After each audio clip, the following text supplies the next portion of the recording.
할렐루야. 말씀으로 다시 한 걸음 더 나아가기를 결단하며 전심으로 예배하는 우리 성도님들의 삶에 주님의 은혜가 가득하시기를 축복합니다.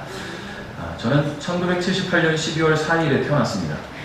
저는 키가 182cm고요. 원래 181이었으나 1cm 컸고요. 아시는 바와 같이 체중은 75kg이고요. 좀 한 5kg 뺄까 좀 생각하고 있습니다.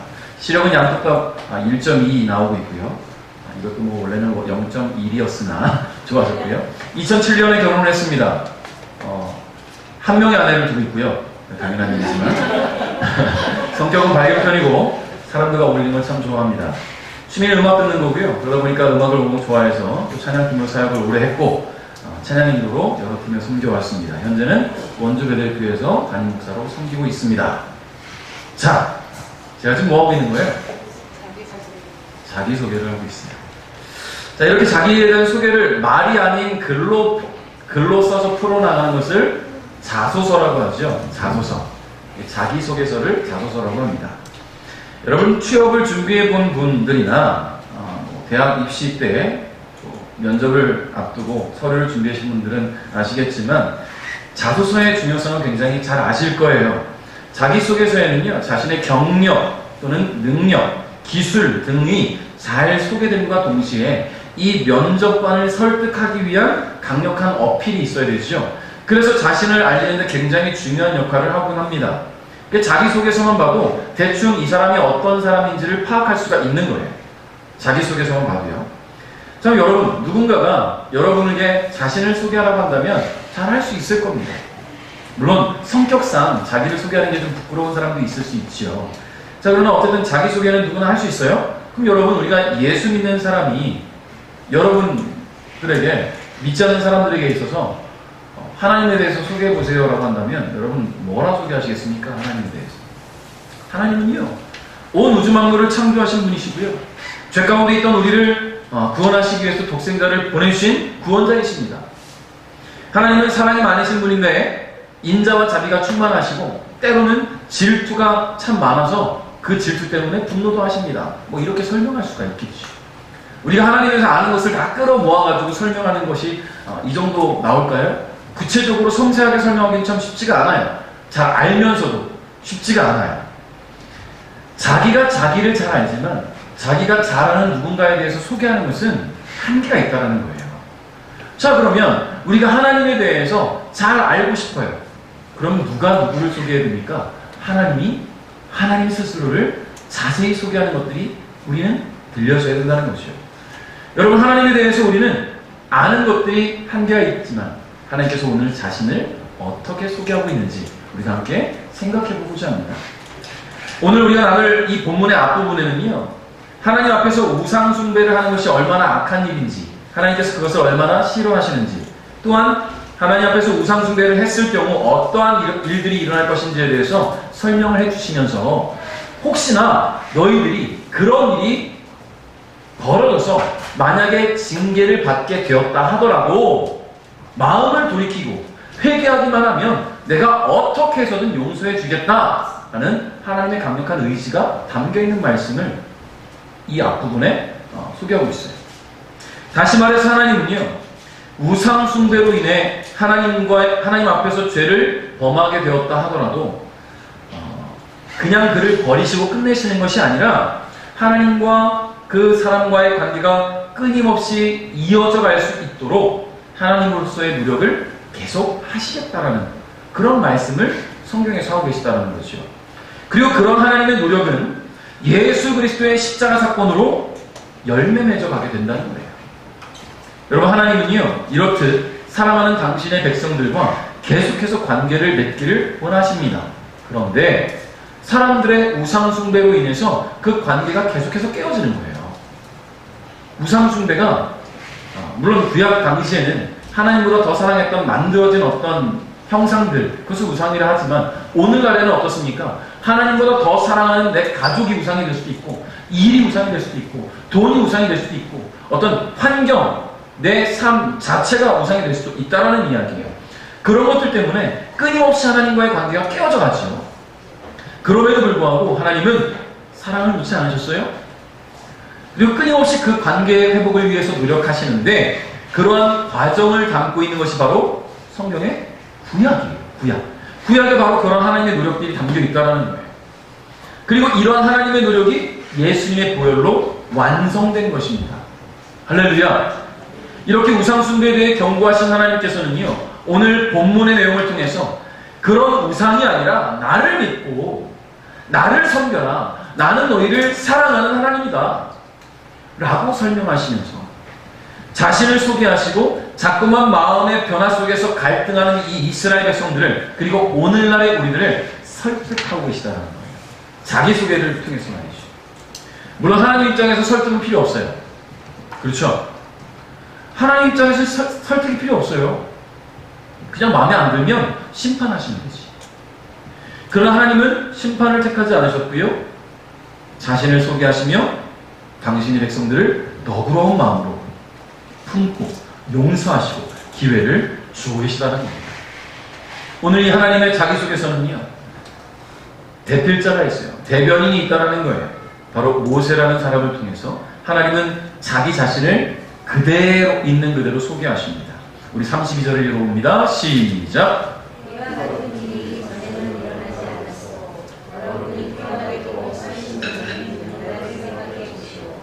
하나님께서 이 땅 위에 사람을 지으셨을 때에 돌이켜보시오. 하늘의 이쪽 끝에서부터 저쪽 끝까지 살펴보시오. 이와 같은 일은 들어본 적이 없어. 아멘. 여러분, 대부분의 사람들은요, 사랑하는 사람을 위해서, 그게 배우자가 됐든 부모님이든 자녀가 됐든 그를 위해 나는 무엇이든지 할 수 있다라고 생각을 합니다. 사랑은 당연한 것이고요, 늘 배려하겠다는 마음 품지요. 또 넓은 마음으로 이해하겠고, 그리고 문제가 생기면 그 문제 해결을 위해 내 목숨도 내놓겠다라는 그런 생각들도 합니다. 그런데 사람의 마음은 참 간사하기도 하고 연약하기도 해서 그 마음이 지속이 잘 되지 않을 때가 있어요. 변할 때가 있다는 거예요. 피조물이기 때문에 마음의 결심이 언제든 바뀔 수 있는 연약한 존재이기 때문입니다. 사람은 그래요. 여러분, 그런데 하나님은 어떻습니까? 하나님은 다릅니다.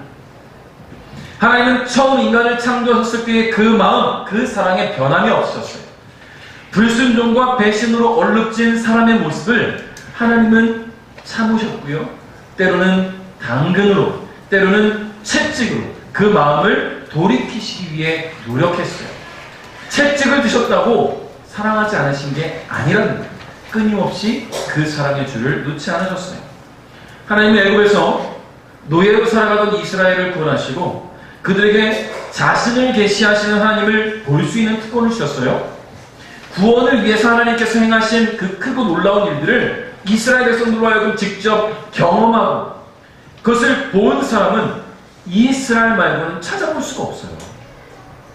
여러분, 하나님께서 이스라엘을 구원하시기 위해서 행하신 그 놀라운 그 역사들, 이스라엘 백성들 말고 그 어떤 민족도 없었다라는 거예요. 이스라엘 한 민족을 구원하시고자 애굽을, 아말렉을, 가나안의 수많은 민족들을 하나님은 흔들어 놓으셨다는 겁니다. 이스라엘 한 민족을 위해서 말입니다.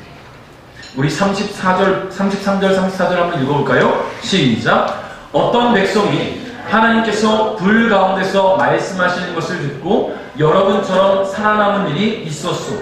어떤 신이 한 나라를 다른 나라로부터 이끌어낸 적이 있었소. 여러분의 하나님 여호와께서는 시험과 표적과 기적과 전쟁과 위험으로 여러분을 이집트 땅에서 이끌어내셨소. 여호와께서는 여러분이 보는 앞에서 여러분을 위하여 크신 능력과 힘으로 그 일을 행하셨소. 할렐루야. 아멘. 여러분, 이건 어떤 사람도 어떤 나라도 하나님의 음성을 들을 수 없다라는 것을 말하기 위함이 아닙니다.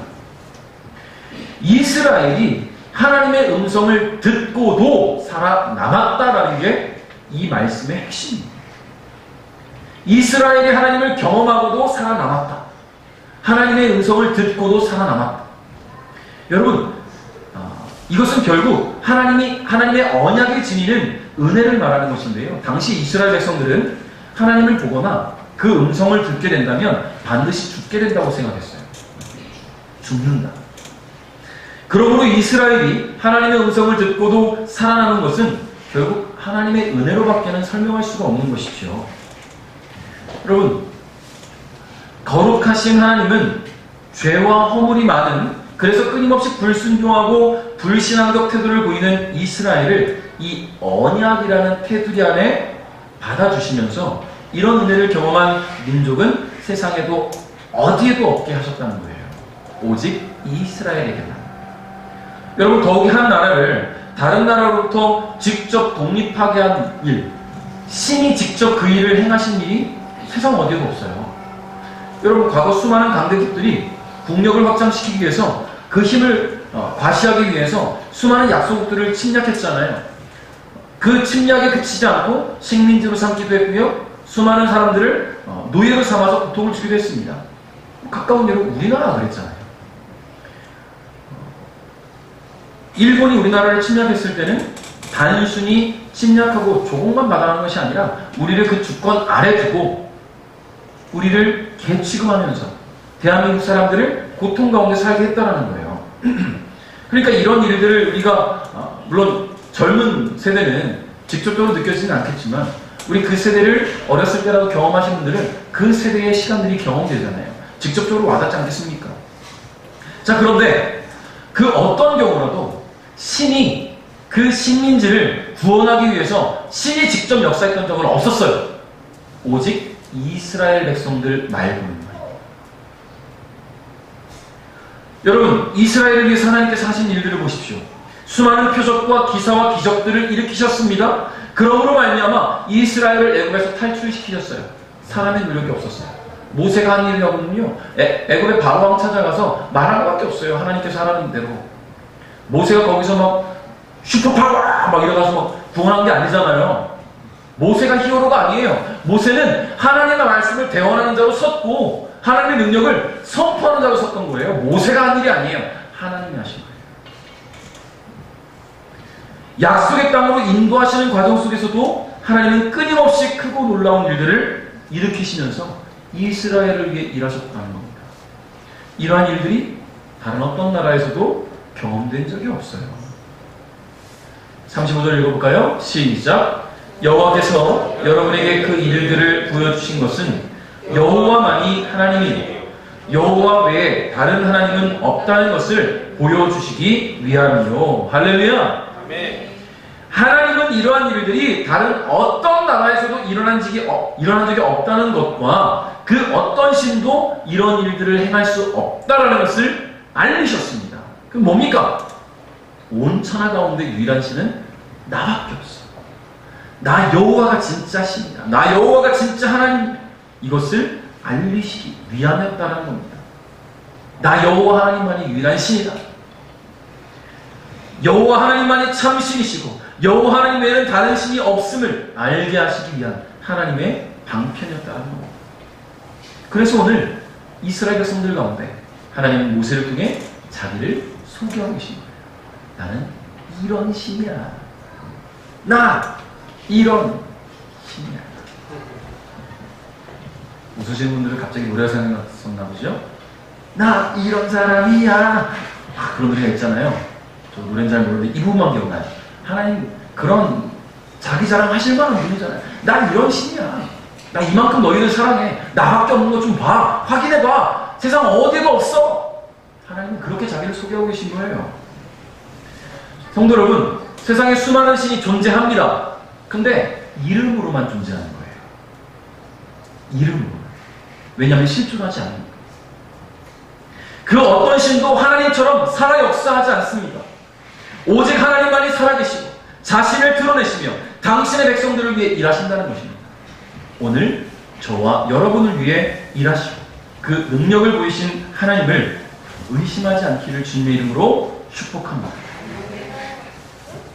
하나님은 또한 자신을 소개하는데요. 나는 정해진 규칙에 따른 질서를 원한다. 하나님 그렇게 자신을 소개하세요. 월요일마다 밤에 이제 자기 전에 좀 늦은 시간에 하는데 제가 아내하고 꼭 보는 프로그램이 있어요. 아내는 별로 좋아하지 않는데 제가 좋아해서 같이 보는 거예요. 개는 훌륭하다는 프로그램이 있습니다. 보신 분들이 계실지 몰라요. 저는 동물을 좋아해요. 물론 키우는 거는 별로 안 좋아해요. 물론 키우고 싶어요. 키우고는 싶으나 감당이 안 될 것 같아서 언제 똥 치우고 씻기고 그냥 보는 것만 좋아합니다. 자, 어쨌든 이 프로그램을 보니까요, 소위 개통령이라고 불리는 사람이 나오죠. 강영욱이라는 훈련사가 나옵니다. 그래서 이 훈련사의 훈련을 통해서 사납고 포악하고 자주 짖고 말 안 듣고 주인까지도 무는 그런 개들이 변화되어가는 모습들을 보여줘요. 그래서 반려견 및 견주 갱생 프로그램이라고 볼 수 있습니다. 왜냐하면 개만 변하면 되는 게 아니라 견주도 변해야 된다더라고요. 보니까 지독한 사랑을 줬더니 이 개가 순간 확 나올 뻔했어요. 개가 주인한테 사랑을 줬더니 주인도 짖고요. 그래서 막 주인을 막 소유하려고 하다 보니까 누가 오면 막 공격을 하고, 내 주인 내 거니까 막 공격을 하고 물고, 심지어 주인이 말다 보면 주인도 물어요. 지 거니까, 지가 위에 있는 거예요. 그래서 이런 모습들을 이제 고쳐나가는 것들이 이 방송에 나오는데요. 여러분, 이 방송을 보면요, 세상 착하고 이쁘게 생긴 개들이 얼마나 많은지 몰라요. 정말 똑똑하게 생기고, 뭐 복실복실하게 생기고, 아주 이뻐 죽겠는데 더럽게 사나워요. 그거 어떻게 키웁니까? 주인에게만 이쁘죠, 그러면. 그렇지 않겠어요? 주인에게만 이뻐요. 남을 공격하는 개가 어떻게 모든 이들에게 이쁘겠습니까? 그런데 이 반려견들을 주인이 도저히 안 되니까 이 훈련사를 불러서 훈련을 하고 그 과정을 담는 건데요. 훈련할 때 보니까 규칙을 정해주더라고요. 규칙. 그 집안에 주인과 이 반려견 사이에 규칙이라는 게 없으면 결국 개가 주인보다 머리 꼭대기 위에 있으려고 한다는 거예요. 그래서 규칙을 먼저 정해주고 그 규칙을 훈련을 통해서 이 반려견이 이 몸에 익히게 훈련을 시켜요. 이게 익숙해지고 나면 개가 변하는 거예요. 참 신기해요. 물론 그 방송에서는 막 몇 시간 동안 해서 바뀌어지는 거지만 우리는 뭐 십몇 분 만에 바뀐 거 보잖아요. 너무 신기한 거예요. 규칙이라는 것은 어느 공동체에나 있어야 되는 거구나. 심지어 동물의 세계에서조차도 말이죠. 여러분, 하나님도 이런 규칙에 따른 질서를 원하신다는 것을 오늘 우리는 알아야 됩니다. 하나님 그렇게 자신을 소개하시는 거예요. 나는 정해진 규칙에 따른 질서를 원한다. 37절, 38절 읽어볼까요? 시작! 여호와께서는 여러분의 조상을 사랑하셔서 그들의 자손인 여러분을 선택하셨소. 여호와께서는 크신 능력으로 여러분을 이집트에서 인도해 내시소. 여호와께서는 여러분 앞에서 여러분보다 크고 강한 나라들을 그 땅에서 쫓아내셨소. 그리고 여러분을 그들의 땅에 들이시고 그 땅을 차지하게 하셨소. 그래서 지금은 그 땅은 여러분의 땅이 되었소. 할렐루야. 아멘. 중요한 것은 하나님과 이스라엘의 관계를 연결하는 줄은 하나님께 있는 거예요. 사람에게 있는 게 아니에요. 하나님이 다 행하신 거예요. 하나님이. 내가 마치 뭔가 잘나가도 된 게 아닌데 이스라엘 백성들은 자꾸 자기들이 잘난 줄 알아요. 그러니까 하나님 원망하고 불평하고 불신앙적 태도를 보이는 거 아니겠습니까? 하나님과 인간이 연결되는 줄은 하나님 쪽에 있어요. 여러분, 하나님과 우리가 손을 맞잡았는데 어떻게 맞잡았다고 합니까? 이렇게 맞잡고 인간은 자꾸 놓는데 하나님 놓지 않는 거예요. 하나님 편에서 그 줄을 계속 이어가는 거죠. 여러분, 하나님은 이스라엘 백성들의 조상을 사랑하셨어요. 그래서 그 자손들을 선택했다고 지금 말씀에 이야기하십니다. 이스라엘의 조상들이 언제나 칭찬받을 만한 행동을 한 건 아니잖아요. 그럼에도 불구하고 하나님은 그 사랑을 놓지 않으셨어요. 그리고 그 사랑을 이어서 그 후손들조차도 사랑하고 계시다는 거예요. 그 사랑 때문에 이스라엘을 가나안까지 인도하셨고요. 그 땅을 차지하게 하셨습니다. 하나님의 그 사랑의 줄로 이런 은혜를 입었다라는 거죠. 하나님이 이와 같이 이스라엘 백성들을 사랑하시고 이스라엘 백성들에게 행하신 것은 하나님만이 유일하신 신이라는 것을 나타내 보이심과 동시에 이스라엘을 얼마나 사랑하시는지를 보여주신 거예요. 마치 견주가 반려견을 사랑해서 그 사랑을 끊임없이 표현한 것처럼 보여지는 거예요. 그런데 어떻습니까? 아까 얘기했잖아요. 개들은 자꾸 내가 사랑받으면 내가 그 머리 꼭대기에 있으려고 해요. 여러분, 가끔 아이들도 보면 사랑만, 무한 사랑만 베푼 아이들은요, 지밖에 몰라요. 난 사랑만 받고 자랐으니까. 지밖에 몰라요. 어떤 질서도 없고 규칙도 없죠. 근데 하나님은 그 사랑을 베푸시면서 이 관계가 유지되기 위한 질서를 원하셨다는 겁니다. 40절 읽어봅니다. 시작. 내가 오늘 여러분에게 주는 여호와의 율법과 명령에 복종하시오. 복종하면 여러분과 여러분의 자손은 잘 될 것이오. 여러분은 여러분의 하나님 여호와께서 여러분에게 영원히 주시는 이 땅에서 오랫동안 살 수 있을 것이오. 할렐루야! 이스라엘은 여호와 하나님께서 주신 율법과 명령에 복종하면 됩니다. 이것이 하나님께서 정하신 규칙이고요. 이 규칙이 잘 지켜질 때 질서는 깨지지 않는 거예요. 하나님과 이스라엘 관계는 유지될 수 있다는 거죠. 하나님과 이스라엘이 서로 사랑하는 관계가 이렇게 지속돼야 되는데 사람이 자꾸만 이렇게 하나님 내 사랑해요, 사랑해요, 사랑해요, 사랑해요 하나님 내 밑에 두는 거예요. 여러분 그 경험이 언제 있었습니까? 바벨탑 사건이 바로 그거예요. 하나님보다 더 높아지려고 했어요. 그 사랑받고 살아가다 보니까 우리가 하나님께까지 한번 닿아보자. 우리 이름을 천하에 알려보자. 하나님의 사랑과 우리의 사랑이 잘 유지되어야 되려면 질서가 필요합니다. 그 질서가 유지되기 위해서는 규칙이 중요한 것이고 하나님 한쪽 편에서의 끊임없는 사랑과 긍휼로 이어져 오던 관계가 이 주어진 율법과 명령에 의한 질서를 통해서 상호 간의 관계로 더 잘 유지될 수 있게 하신 것입니다. 성도 여러분, 오늘 우리에게 하나님과의 관계 속에서 주어진 질서를 혹시 여러분 잘 지키고 계십니까? 여러분 우리에게 주어진 그 하나님의 율법은 그 명령은 바로 말씀이에요. 이 말씀에 다 주어져 있어요. 여러분 근데 왜 안 됩니까? 말씀을 내가 좋은 것만 골라 뽑아 먹으니까. 그죠? 좋은 것만 골라 뽑아 먹으니까 하나님께서 주시는 좋은 말씀들만 듣고 싶은 거예요. 하나님의 징계의 메시지 하지 마라 원치 않는 거죠.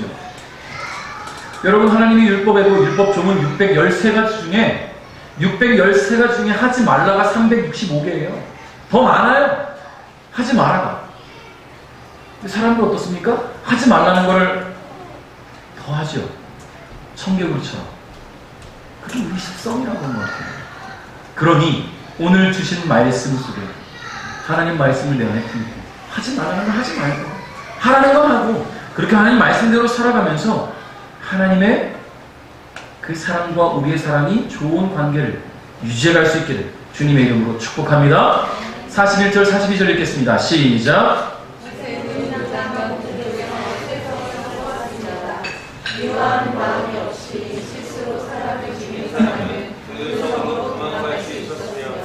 그 세 성 중 어떠한 성으로만 도망가면 목숨을 건질 수 있었습니다. 아멘. 여러분 사람을 죽인 사람은 살인이라는 죄목을 얻게 되고요. 큰 처벌을 받게 되죠. 근데 때로는 사람을 죽였음에도 불구하고 낮은 형량을 받거나 또는 무죄를 선고받는 경우들도 있습니다. 이것은 그 사람이 어떤 일을 죽게 한 것이 고의냐 아니면 실수냐 이것에 따라 결정이 되죠. 고의 살인이 아니라 과실치사일 경우 고의가 아닌 실수가 입증되면 낮은 형량 또는 무죄가 되기도 하는 거예요.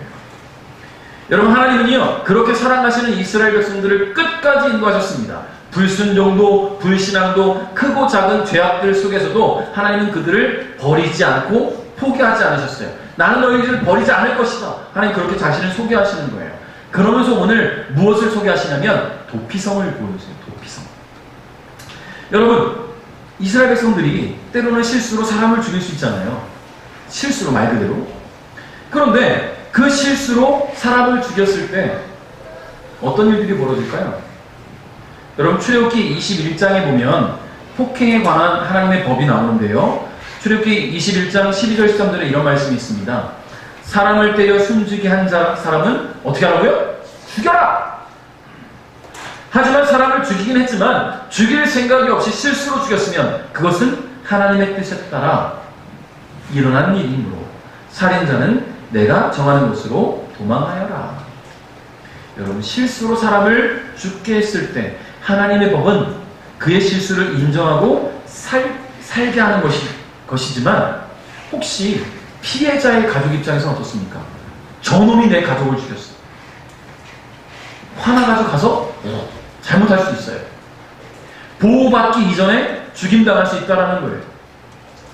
그렇기 때문에 실수라는 것을 입증하기도 전에 죽임을 당할 수도 있는 일들이 벌어질 수 있으니 하나님은 도피성을 준비해 놓을 테니 너는 속히 그곳으로 도망가. 그래서 그곳에서 먼저 몸을 피하고 그것에서 실수라는 것이 입증이 되면 너는 살아갈 수가 있어. 그러나 실수가 아니었다는 것이 드러나게 되면 곧 끌려나가 죽임을 당하게 됩니다. 법대로 처벌당하는 거예요.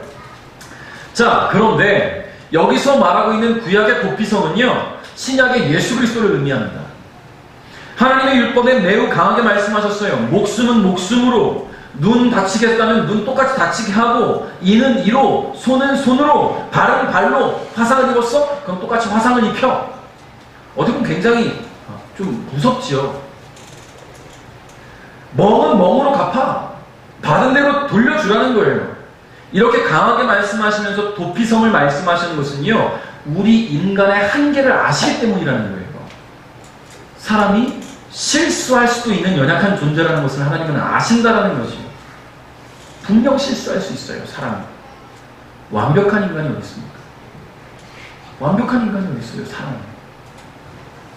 그래서 실수하고 쓰러지고 넘어진다 할지라도 내가 너희를 버리지 않을 것이라는 하나님의 강한 의지를 보이신 것이죠. 이런 하나님의 의지는요, 예수님을 통해 완성된 것입니다. 제가 지난번에 한번 그 유튜브의 영상을 보다가 그 자해공갈단들 영상들이 이렇게 있는 게 보였어요. 우리도 일상 속에서 만날 수 있는 일들입니다. 꼭 차에 블랙박스 달고 다니세요. 별의별 인간들이 다 있어요. 차가 있으면 그 앞에서 일부러 눕고 안 비키는 사람에, 일부러 막 달려와서 본네트 위에 뛰어드는 사람에, 별의별 사람들이 다 있어요.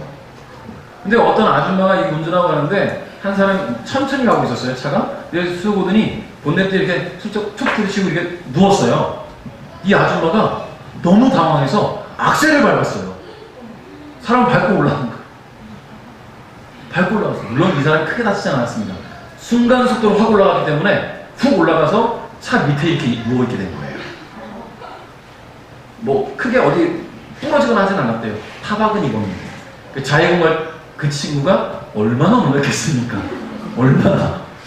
사람은 실수할 수 있어요. 누구나 실수할 수 있어요.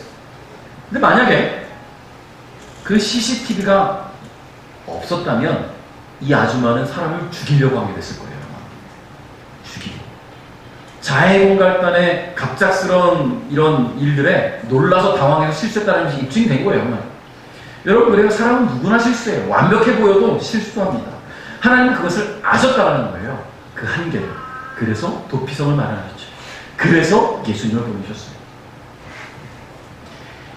하나님의 그 강한 의지 속에서 오늘을 살아가고 계신 저와 여러분, 구원받을 만한 어떤 자격도 어떤 조건도 없는 우리가 예수님을 믿는 믿음 하나로 이런 은혜를 입었다는 사실을 잊지 않기를 주님의 이름으로 축복합니다. 말씀을 맺겠습니다. 하나님은 이렇게 강력한 어필로 자신을 소개하셨어요. 세상 그 어떤 신도 할 수 없는 일들을 행하셨고요. 세상에 널려있는 수많은 죽은 신들 가운데서도 유일하게 살아계시고 당신의 택한 백성을 위해 끊임없이 놀라운 일들을 행하고 계신 그 하나님을 오늘 여러분의 삶의 중심에 모셔두시기를 주님의 이름으로 축복합니다. 그분이 우리의 삶의 중심에 계시다면 당연히 그분을 중심으로 우리의 삶이 돌아가야 되는 거예요. 내가 아니라, 내가 중심이 아니라 그 안에서 주님이 기뻐하시는 질서가 유지될 것이고, 그렇게 주님과 우리의 관계는 더 아름답게, 더 사랑스럽게 이어져 갈 수 있다는 것을 여러분 기억하시기 바랍니다. 예수님을 보내셔서 죽을 우리를 살리신 우리 주님, 끝까지 포기하지도 버리시지도 않은 우리 하나님을 더욱 깊이 사랑할 수 있기를 주님의 이름으로 축복합니다. 그 하나님의 사랑에 온전한 섬김과 주를 향한 삶으로 갚아 나아가는 저와 여러분 될 수 있기를 주님의 이름으로 축복합니다.